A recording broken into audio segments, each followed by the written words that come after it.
For the last 5 years, Fortnite has been building up to a war between the Imagined Order and the Seven, which is finally kickstarted in Chapter 3. This conflict is 20 seasons in the making, and it's incredibly important you learn about the past because everything ties together to reveal the future of this season. On one side, we have the Imagined Order, obsessed with power and willing to do whatever it takes to keep it. They abduct people from infinite realities, erase their memories, and force them to fight each other for eternity. Fighting against them are the Seven, a group of vigilantes from across the universe, determined to take down the IO and free everyone suffering from the loop. They navigate through time and space using meteors, and this is exactly how Dusty Depot was vaporized in 2018.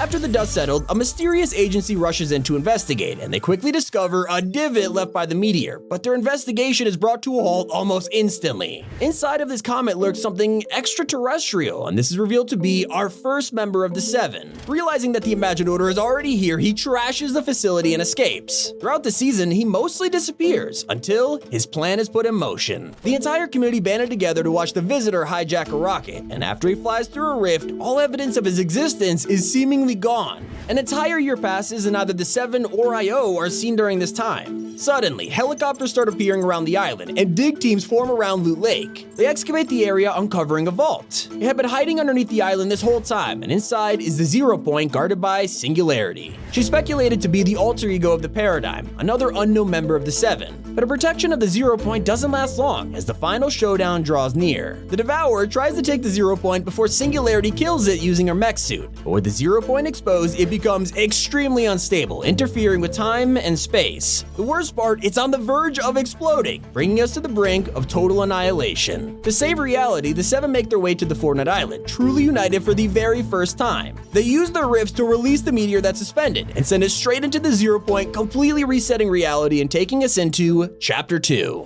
Reality is reset, and the only thing we hear is radio chatter from the Imagined Order. They step back to allow the Seven to save the Zero Point, but then immediately regain control, forcing them into hiding. A small scout team named Ego is sent to the island to gather information. The Imagined Order has been hesitant to fully show themselves on the island, sending in disguised agents instead and working from the shadows. Fortunately for us, Midas's doomsday plan rifts us into the office of Agent Jones, finally revealing the true extent of the Imagined Order's operation. It looks oddly familiar, and we realize that after all these years, Jones has worn various disguises while doing work on the island. Right now he's in contact with Dr. Sloan, and his main mission is to limit the damage of the device. While this is just a glimpse of the Imagined Order, it is an impressive one. We can finally understand how big their organization is, and how they work very differently to the Seven. We don't see them again until the Devourer of Worlds event. With the Zero Point exposed once more, the Imagined Order is again faced with a difficult decision. This time they don't have the Seven to help them contain the Zero Point, so while they try to figure out a solution, they send in Agent Jones. He seals the hole left by Galactus and recruits the galaxy's best hunters to protect it. Despite the Zero Point being on the verge of exploding yet again, the IO has no solution in mind. He begs them to save the Zero Point, but his efforts are ignored. So he takes matters into his own hands, breaking into the IO and stealing restricted files about the Seven.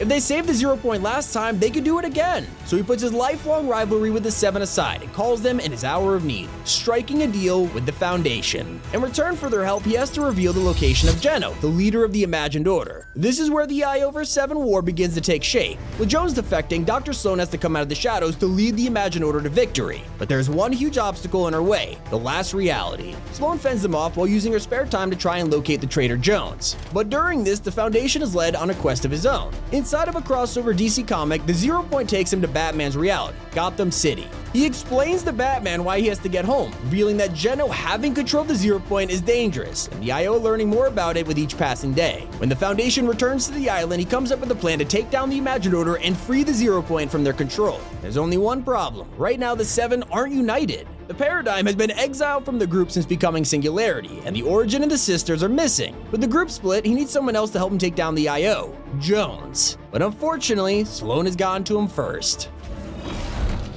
Wake him up.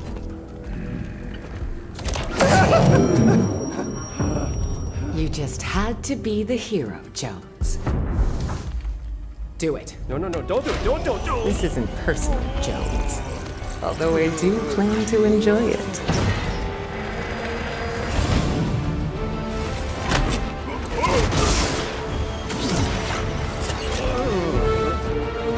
Impossible. I watched you die. I got over it. You!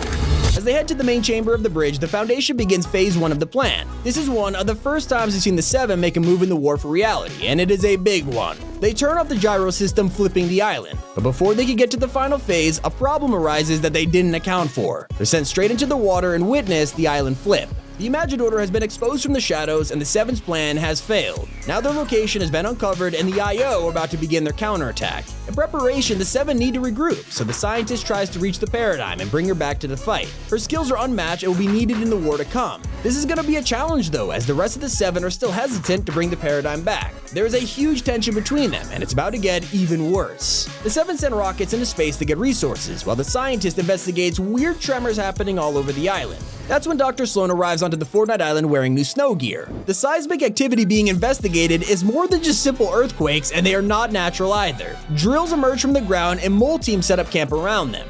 5 IO teams are now on the island: Omega, Ryder, Dash, Epsilon, and Raven. This puts even more pressure on the Seven, who are scrambling to get ready. The scientist continues to contact the Paradigm, warning her that she is public enemy number 1, while still trying to convince the group otherwise. One of the IO scout teams begins excavating an area east of Tilted Towers, revealing the leftover bones of the Devourer from 2019. Their drills continue, moving to a mountain and hollowing it out entirely. In the leftover space, they construct Covert Cavern, their biggest headquarters on the island to date. Gunner is given control of the cavern while Sloan continues work on the counterattack. Meanwhile, the scientist's struggles continue. He begs the Paradigm to come back and warns that the Imagined Order is playing with a fire that'll consume every world we've ever known and every world yet to discover. And that's when, luckily, the Seven catches a break. Their final rocket returns with a black box holding an encrypted message. It's from the Paradigm, and she says she's beginning her long journey back to the island. But they do not have long to celebrate, as the next phase of the Imagined Order's plan has begun. More earthquakes are felt around the island, much larger than before. Cracks open in the ground, and following them creates a direct path between Covert Cavern and the remains of the Devourer. Before we can investigate further though, it is time. The reality war has begun. The Origin and the Imagined arrive on the island to help in the fight. With war officially declared, the stakes are higher than they have ever been. Covert Cavern is turned into Command Cavern, and the IO's armada of blimps have been stationed around the map. The IO have taken over 80% of the island, claiming POIs as their territory and setting up checkpoints on the roads. Tanks patrol the areas, and new IO leaders like Kiara KO and Huntmaster Saber come out of the shadows. The Origin draws up battle plans while the Scientist creates new weapons to fight the IO, like an anti-tank rocket launcher. And while everything seems to be in order, the Seven aren't just fighting the IO, they're fighting themselves. The Origin grows suspicious of the Scientist's inventions, while the Imagined argues with the Foundation about her past. This is all while the Paradigm is on her way home, which causes even more tension between the group. They cannot afford to waste this valuable time, because Sloan and her army are growing stronger by the day. For the first week of the war, the IO blocks anyone from building, but the Seven's recruits work together to break the jammers, frustrating Sloan in the process. Except she has worked on a plan B, and with the IO currently tampering with the Devourer's remains, only one can imagine what kind of horrors that will bring. Luckily, the Seven are going to eventually make up. Tensions will still be high, but they'll find a way to put aside their differences and work together. Right now, they're attempting to reclaim the Daily Bugle, sending their army to fight off the IO and take back what's theirs. Over time, this trend will continue, and the Seven will claim the IO's tanks and outposts. The blimps won't be as lucky. They have no use for the Seven and will be shot down, crashing into POIs. These are the phases showing exactly how the Seven will retake the island, pushing the IO back to Command Cavern. And while we know how this part of the war will end, there's still so much left to be discovered. Who will truly win this war? Will the IO or the Seven suffer any casualties, or will the war escalate to more than just fighting between humans? And that is the entire history of the IO vs. 7. Hope you guys enjoyed it. It's been Tommy, and keep it here on Top 5 Gaming.